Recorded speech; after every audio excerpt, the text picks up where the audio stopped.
Crois-tu que l'autocompassion et la responsabilisation vont de pair? Si oui, comment les développer ou les utiliser simultanément afin de favoriser la mise en action? J'aime ça, ces questions-là. C'est des questions qui sont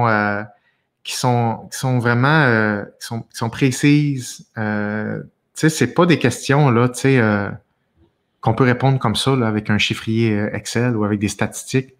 Alors, ma réponse c'est ça va pas de pair, mais ça devrait être de pair. C'est-à-dire que la responsabilisation c'est une chose, l'autocompassion c'en est une autre. L'autocompassion, il y en a qui appellent ça aussi la bienveillance envers soi. OK? Fait que je vais me permettre d'interchanger ces deux thèmes-là, l'auto-bienveillance, la bienveillance envers soi et l'autocompassion. Il y a une façon de le faire qui fait en sorte que ça marche, puis il y a une façon de le faire d'une façon que ça ne fonctionne pas.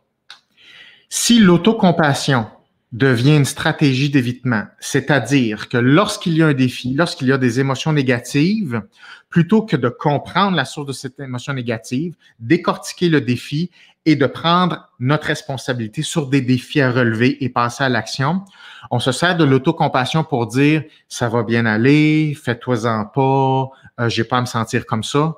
C'est une déresponsabilisation. Et ça ne fonctionne pas. De la même façon que c'est bien beau prendre des responsabilités, mais si on fait juste en prendre des nouvelles, puis au fur et à mesure qu'on en prend, on se déteste, puis on se tape sa tête parce qu'on ne performe pas assez, on n'atteint pas les attentes qu'on s'était fixées. Alors là, la prise de responsabilité devient violente. C'est pas du tout la bonne recette. Donc, c'est un mix. C'est de dire, je dois avoir l'attitude envers moi proportionnelle à une personne que je devrais aider.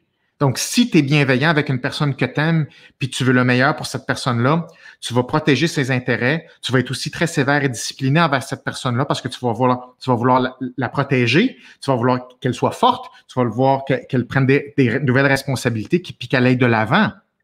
C'est ce que tu souhaites de cette personne-là, que le meilleur ressorte d'elle. C'est la même chose envers soi. Et ça, c'est de l'autocompassion, c'est-à-dire reconnaître des choses qui se passent dans nous autres, puis après ça, sur responsabilité de dire, mais là, il faut que je dois faire quelque chose pour moi. Et ça rentre dans la bienveillance.